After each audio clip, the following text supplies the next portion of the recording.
Amapola Naranjo. Muchísimas gracias, compañero presidente, colegas asambleístas, querido pueblo. Bueno, en primer lugar, quiero denunciar y hacer saber a la ciudadanía el atropello brutal a los derechos humanos que se ha cometido en la mañana de hoy en la ciudad de Guayaquil. Ante estas circunstancias tan difíciles que estamos viviendo, el pueblo siente que no puede más. Denunciamos, digo yo, y responsabilizamos al gobierno por la vida y la integridad de las personas que han sido detenidas. A la policía no le importó que haya adultos mayores, niños, mujeres, estudiantes. Tenemos el derecho de levantar nuestra voz. Esa es la democracia, ese es un país de justicia, como lo describe la Constitución. Pero con este gobierno estamos viviendo todo lo contrario. Una serie de atropellos. Señora ministra de Gobierno, a usted le digo, tiene un juicio político pendiente y en este momento se acaba de atribuir más atropellos a su favor. Esto será, por supuesto, en su momento fiscalizado por la Asamblea Nacional. En estas circunstancias, siempre he de repetir, la situación tan difícil que estamos viviendo, nuevamente, he de insistir en la verdad. El señor presidente recibió un país en marcha con un crecimiento de alrededor del 3% del PIB. El año 2019 estuvimos ya bajo cero. Han destrozado la economía del país. Y en estas circunstancias nos llegó la pandemia. Y hemos podido enterarnos con verdadero asombro e indignación de tantos recortes que se han hecho al presupuesto general del Estado, de las mentiras del gobierno, además de la corrupción que nos avergüenza ante el mundo, los recortes, las mentiras del gobierno.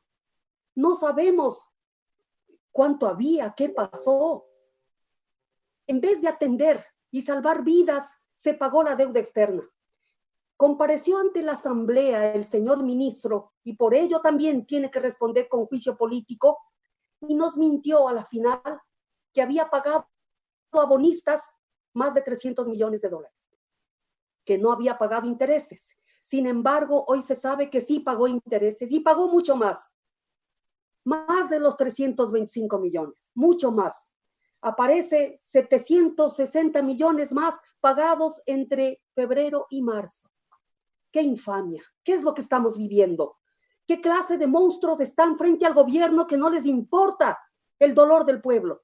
Nos ha traído hambre y miseria y esto es lo que estamos viviendo. Hoy estamos discutiendo aquí una ley de apoyo humanitario y le ofrecimos al pueblo, es nuestro compromiso como Asamblea Nacional, entregar al pueblo una ley que realmente le ayude, sea un paliativo ante tanta miseria, ante el hambre, ante el abandono en sus derechos a la salud.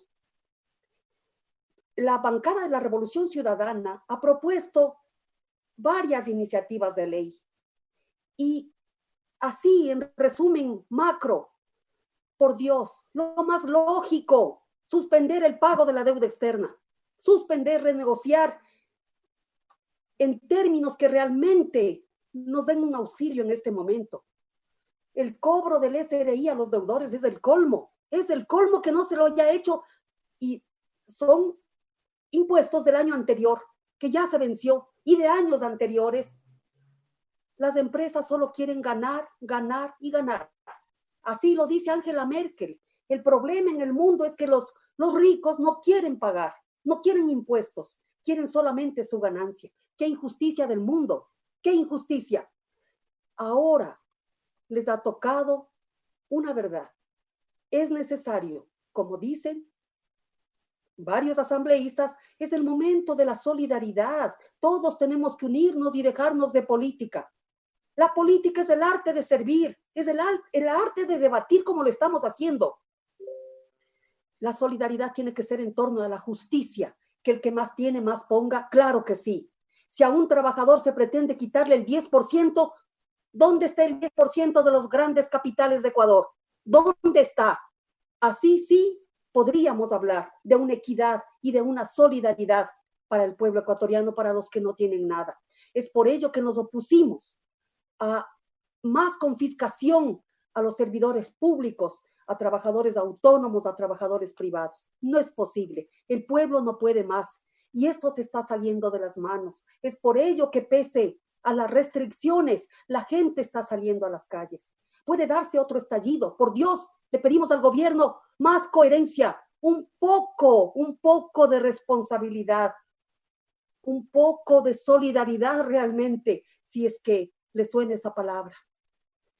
Hemos dispuesto, decíamos, hemos pedido a la comisión grandes medidas frente a esta tragedia de esta magnitud, como a más del no pago la deuda externa, impuesto a quienes han sacado sus capitales y lo tienen en paraísos fiscales. Se habla de más de 70,000 millones de dólares que estarían en paraísos fiscales. Qué malos ecuatorianos. Producen aquí sus capitales, sus ganancias y se sacan a paraísos fiscales. Hoy es el momento de que les remuerda un poco la conciencia y se les pueda imponer en esta ley impuestos a los paraísos fiscales, a quienes han sacado sus capitales, no solamente a las propiedades.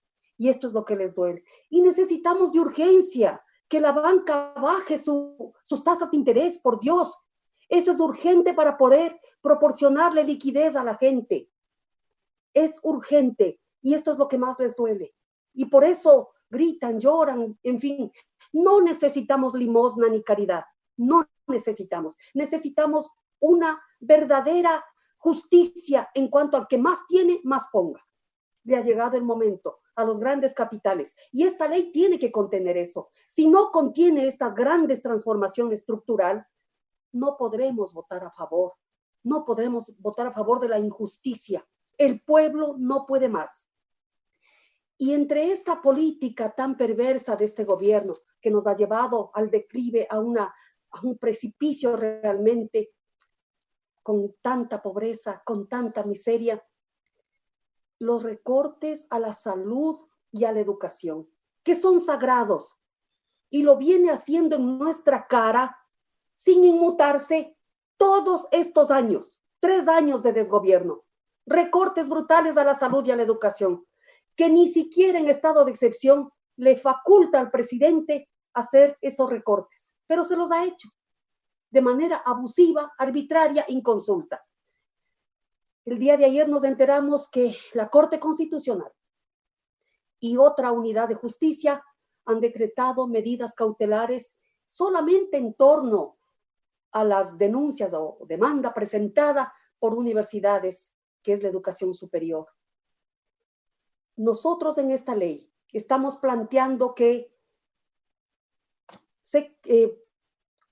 se pueda incluir, incorporar disposiciones generales que dejen sin efecto los recortes a la salud y a la educación solo de este año.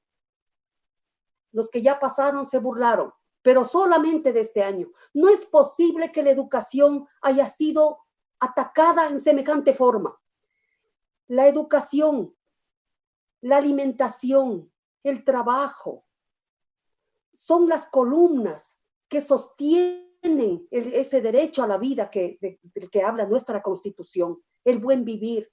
De lo contrario, no tiene sentido la existencia de un Estado si no va a ser capaz de garantizar, como le manda en primer lugar la Constitución a un gobierno, garantizar el debido cumplimiento, el ejercicio pleno de los derechos y garantías fundamentales reconocidos no solamente en la Constitución, sino también en tratados internacionales suscritos por Ecuador.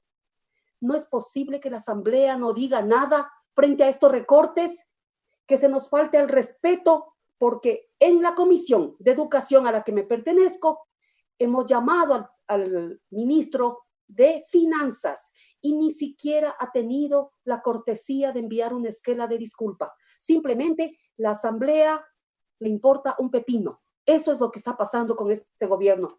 Por eso hemos pedido la incorporación de estas disposiciones generales que dejen sin efecto el recorte que se ha realizado solamente en este año al sector salud, al sector educación en todos sus niveles, desde inicial hasta superior. Y con ello viene pues el reintegro de los docentes en semejante situación tan cruel para el país, que hayan botado a cientos de docentes a la calle de una manera inmisericordia, no les importa, mientras la miseria corre y se aumenta en nuestro país, en nuestras familias. El reintegro de los docentes, por supuesto que sí. El pago inmediato y sin pedir a cambio, exigir ninguna obligación a estudiantes becarios, tanto aquí dentro del país como fuera. No es posible que el Estado indolente, este gobierno, les haya abandonado a su suerte y no pase nada. Ah, no, y desaparece el Instituto de Fomento al Talento Humano. Vayan a ver a quién reclaman. Y la asamblea es lo último que tiene el pueblo en este momento. Ahora es cuando le vamos a demostrar al pueblo que sí somos sensibles y que sí somos capaces de darle una ley realmente de apoyo humanitario. Con ello, inclusive sectores sociales de emprendedores, como quienes tienen los bares estudiantiles en instituciones públicas, están quebrados y no tienen para pagar el arriendo. Por Dios, en estas circunstancias no pueden pagar. En las disposiciones generales solicitamos que se incluya el no pago de los cánones arrendaticios a emprendedores de bares escolares. Esto en forma general, pedirle su sensibilidad. La educación, la salud, son la base del desarrollo de un país, de un Estado. De lo contrario, no tendría sentido de habernos organizado en Estado, en nación. Creo que ha llegado el día en que le demostremos al país nuestra sensibilidad, nuestra obligación. Si no comprende esta ley, estas medidas grandes que le otorgan liquidez al gobierno y que le otorgue liquidez a la gente para mantener, para fortalecer el empleo, el trabajo, sus emprendimientos, para proteger a la educación, cuyos patrimonios, cuyos transferencias son sagradas, decirle al señor ministro, ¿qué le pasa? No puede burlarse en nuestra cara así. La educación, la salud, el trabajo se respetan, son las bases de nuestra existencia misma. Esto es lo que he propuesto y espero la comprensión y el compromiso de cada uno de ustedes, colegas asambleístas. Muchas gracias. A usted, asambleísta Naranjo, tiene la palabra el asambleísta Freddy Alarcón. Concluyó entonces la intervención del asambleísta por Pichincha y de la Revolución